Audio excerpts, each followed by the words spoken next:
Oke, Assalamualaikum warahmatullahi wabarakatuh. Oke teman-teman, kembali lagi dengan saya di channel Fahmi M Rizky dan jangan lupa like, comment, dan subscribe gitu. Di sini saya kedatangan atau bertamu ke daerah saya ini namanya Ahmad gitu ya. Bukan Ahmad. Ya apa tuh? Silakan perkenalkan dulu. Perkenalkan nama saya Egy Torisman. Saya kebetulan sama Fahmi sejurusan sosiologi di Universitas UIN Bandung. Di UIN Bandung. Jadi Bang Egy, yang Bang Egy ketahui itu apa sih yang Bang Egy ketahui tentang hukum itu? Apa itu hukum? Oh iya. Jadi pertanyaan itu apa yang dimaksud dengan hukum? Ya. Sesuai dengan pengetahuan saya mungkin ya. Iya, iya. Jadi hukum itu adalah sebuah peraturan Oke. atau adat yang secara resmi dianggap mengikat yang dikukuhkan oleh penguasa atau pemerintah. Oke. Nah, ada juga hukum Kopi dulu. santuy. lanjut. Hukum menurut Undang-Undang Dasar 1945. Ya, jadi diterangkan dalam pasal 1 ayat 3. Jadi hukum adalah peraturan berupa norma dan sanksi yang dibuat dengan tujuan untuk mengatur tingkah laku manusia untuk menjaga ketertiban, keadilan, mencegah terjadinya kekacauan di negeri ini. Oh, jadi pada dasarnya hukum itu yang dibuat oleh pemerintah, Ya.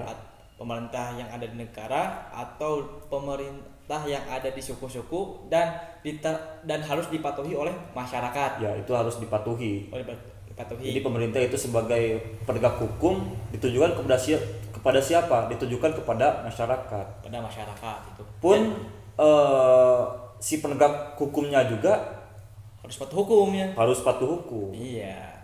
Jelas lah itu. Nah, jadi Bang Egy, yang Bang Egy ketahui atau analisis Bang Egy nih di Indonesia, apakah sudah dalam penegakan hukum di Indonesia apakah sudah sesuai gitu? Nah, menurut analisis saya, bagaimana tanggapan masyarakat tentang hukum, sistem hukum di Indonesia, itu kebanyakan menanggapi sistem hukum di Indonesia itu kurang baik. Ya, bagaimana itu? Ya, karena alasannya beragam-ragam nih. Ya. Jadi mereka ada yang menganggap sistemnya sudah baik, tetapi dalam pelaksanaannya itu tidak sesuai dengan ekspektasi. Iya. Itu. Buat apa ada peraturan kalau enggak ditegakkan? Iya. Buat apa adanya peraturan lalu lintas di jalan kalau masyarakatnya sendiri bukan tidak mematuhi? Iya. Jadi ini kembali lagi ke kesadarannya masyarakat. Ya gitu. jelas itu harus ada kesadaran dari masyarakatnya itu sendiri. Oke, apakah ini kurang sosialisasi dari pihak penegak hukum kepada masyarakat, atau masyarakat juga sudah tahu tapi tidak mematuhinya gitu? Kalau menurut saya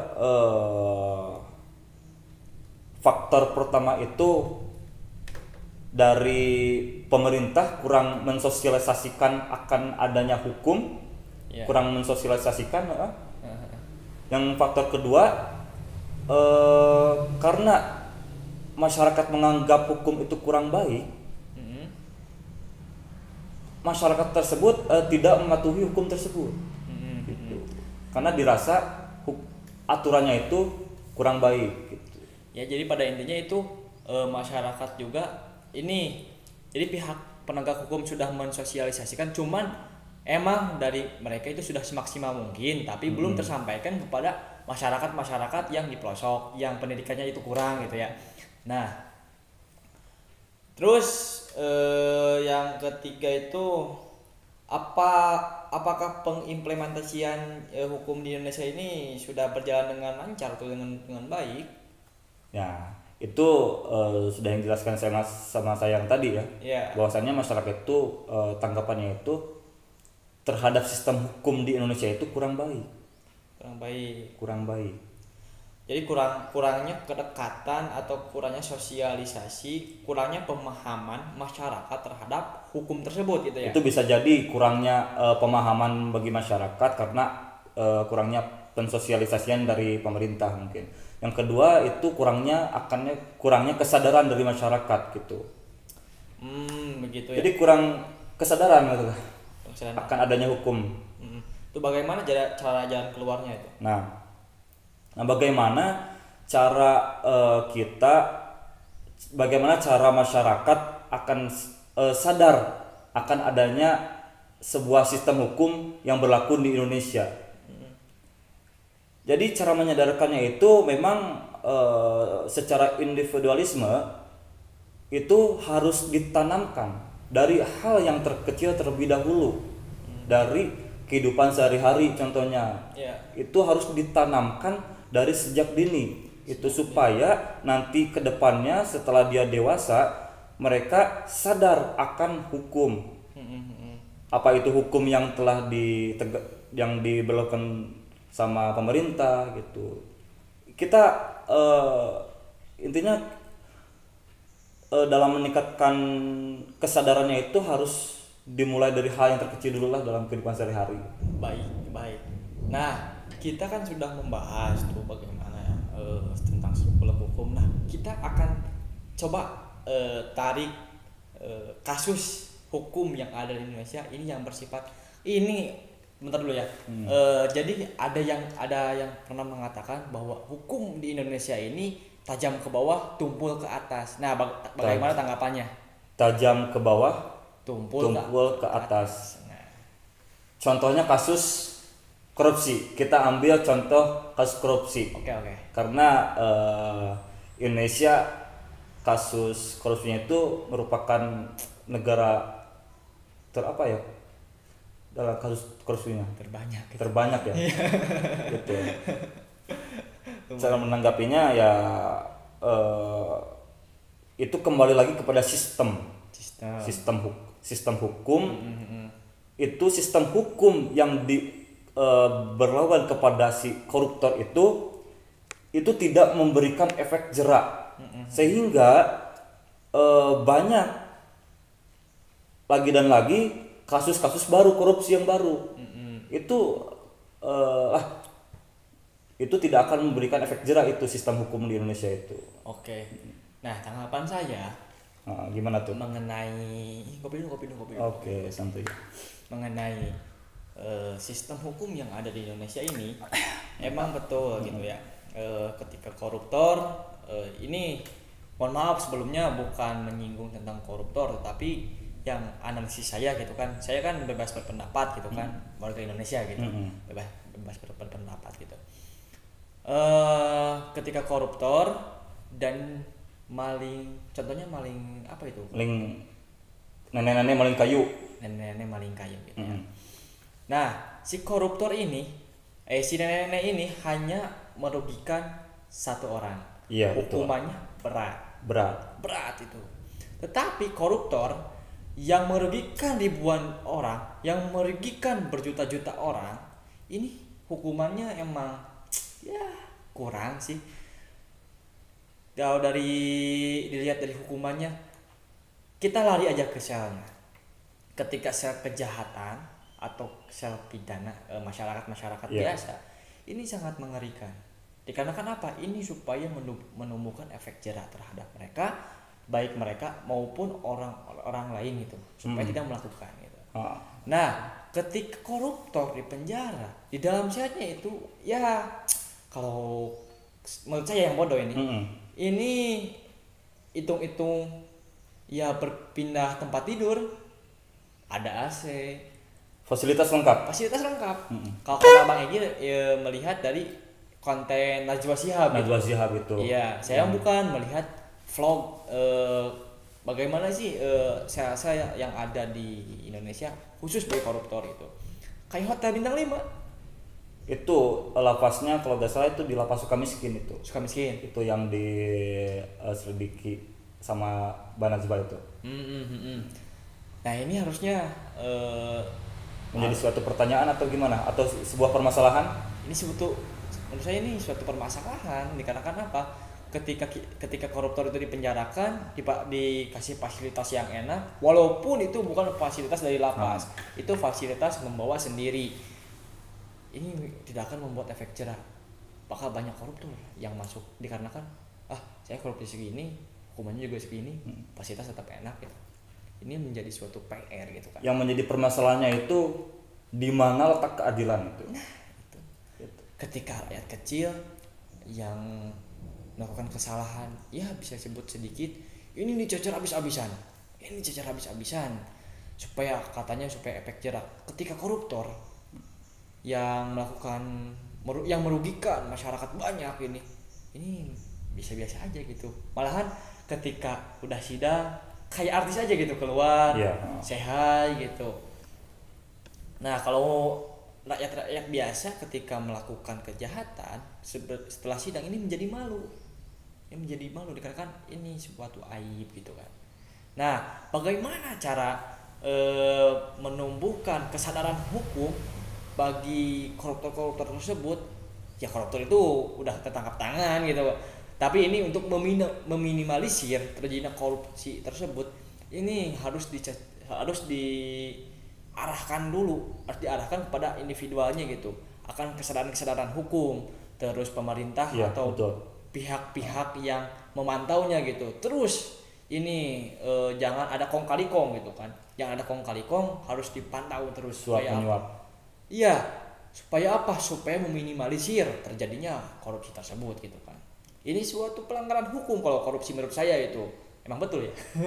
Kalau menurut saya jadi Indonesia itu tadi kasus korupsi, jadi sebetulnya yang dirubah itu sistemnya. Kenapa sistemnya? Kenapa? Sistem hukumnya yang harus dirubah. Karena supaya apa? Supaya kan tadi kasusnya koruptor. Jadi supaya memberikan efek jerak, jadi harus dirubah sistem hukumnya. Sistem hukum. Contohnya yang korupsi di Indonesia harus dihukum mati. Itu akan menjadi suatu ketakutan bagi orang lain yang berkeinginan untuk melakukan tindakan korupsi. Itu akan menjadi suatu ketakutan dan akhirnya sedikit menjauh atau menghindari dari tindakan tersebut.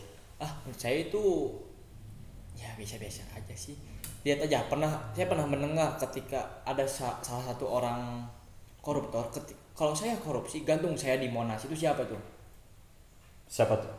Ada waktu tahun-tahun kebelakang. Saya pernah dengar sih, cuman siapa lupa lagi sih. Saya takut salah gitu, ketahu Anas tuh kata Anas. Ya, gantung Anas di Monas gitu kan, kalau nggak salah gitu. Mana buktinya kan? Mana buktinya ini? Apakah mereka sudah paham hukum? Paham mereka pasti paham terhadap hukum. Pasti paham. Tapi kenapa mereka tidak menjalankan atau tidak menghindari larangan-larangan hukum gitu? Bagaimana ini? Mereka paham, tetapi mereka melanggar. Berbeda dengan orang kampung, wajar kalau melanggar hukum. Contohnya apa?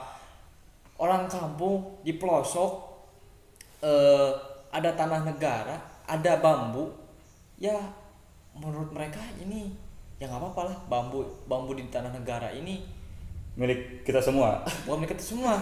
Ini sebuah sampah yang berserakan gitu, ya wajar gitu, diambil dan akhirnya dimanfaatkan oleh oknum, ya menjadi hukuman, menjadi tersangka gitu kan.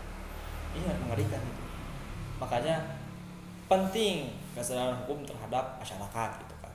Supaya apa? Ketika kita mendapat masalah, ini bisa menjadi tameng bagi kita.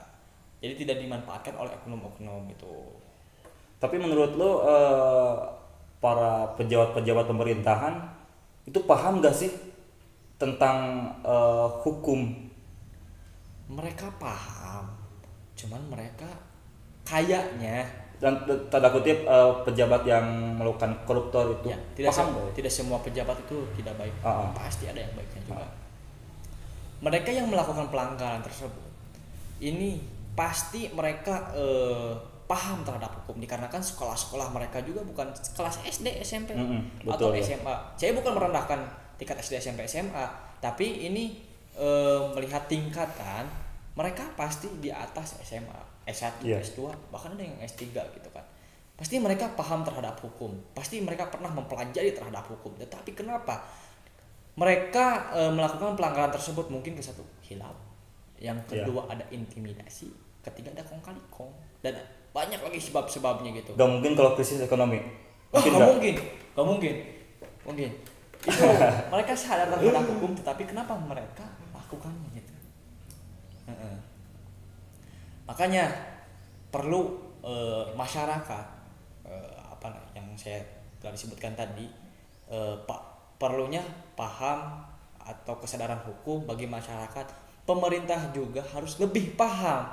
Masyarakat paham, pemerintah juga atau pejabat harus lebih paham terhadap kesadaran hukum. Masa malu sama masyarakat sudah patuh hukum, udah paham hukum, tetapi pemerintahnya tidak paham hukum, ini sangat memalukan. Makanya pemerintah harus lebih paham, masyarakat paham, pemerintah lebih paham gitu. Oke, ya.